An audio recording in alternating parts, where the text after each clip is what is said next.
जी students, हमारा जो अगला टॉपिक है वो 5.14 चैप्टर नंबर 5 का सर्कुलर मोशन का आर्टिफिशियल ग्रेविटी। जी स्टूडेंट, आर्टिफिशियल ग्रेविटी हमने प्रोड्यूस कैसे कर सकते हैं? आर्टिफिशियल जो खुद से बनाई जाती है ग्रेविटी, एक ग्रेविटी वो होती है जो due to the gravitational force of the earth है, जब हम जिसकी वजह से हम जमीन पे आसानी से चल फिर सकते हैं, हम अपना काम कर सकते हैं। लेकिन जब कोई स्पेसशिप जो है वो स्पेस में जाती है around the orbit of the अर्थ जो है, तो वो वेटलेस हो जाती है। उसके अंदर जितनी भी चीजें होती हैं वो वेटलेस हो जाती हैं, फ्री फॉल हो जाती हैं।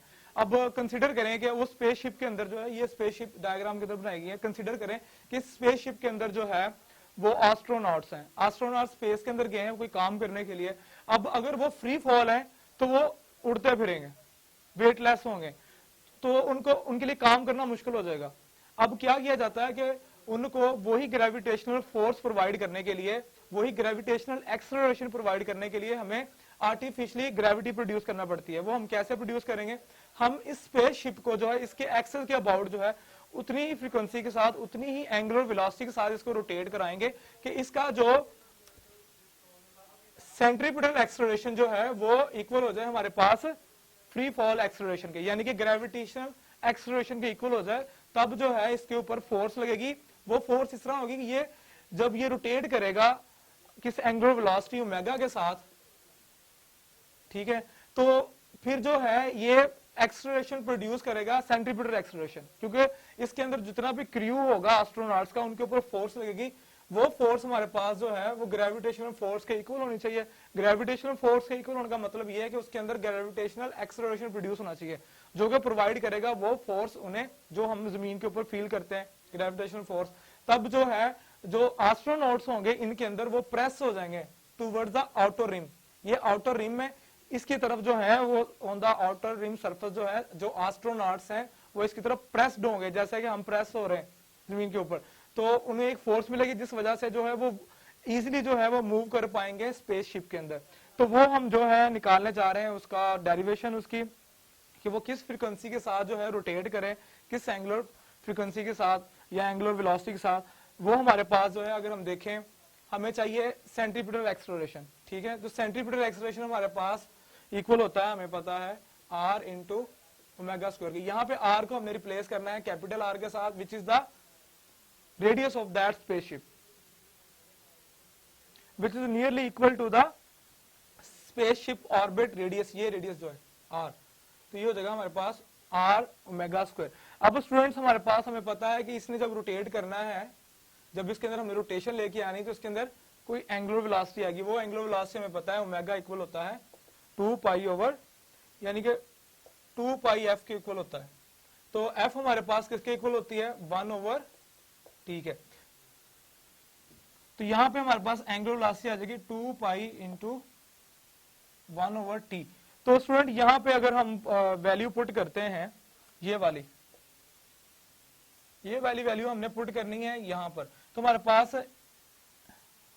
सेंट्रीपिटल एक्सेलरेशन आ जाना है R into 2 pi over T into square. तो इस तरह जो है अगर हम एसी को निकालें, वो आ जाएगा हमारे पास R into 4 pi square over T square. जबकि यहां पे हमारे पास ये फ्रीक्वेंसी आ रही, डायरेक्ट आप फ्रीक्वेंसी वैल्यू भी ले सकते हैं। तो यहां पे फ्रीक्वेंसी हमारे पास आ जाएगी, अगर यहां पे हम फ्रीक्वेंसी निकालना चाहे तो फ्रीक्वेंसी आएगी हमारे पास एसी,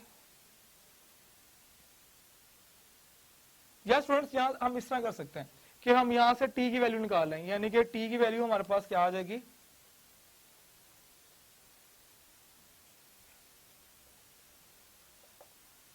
ये सारे कंपोनेंट जो है नीचे जाके क्या हो जाएंगे? डिवाइड हो जाएंगे।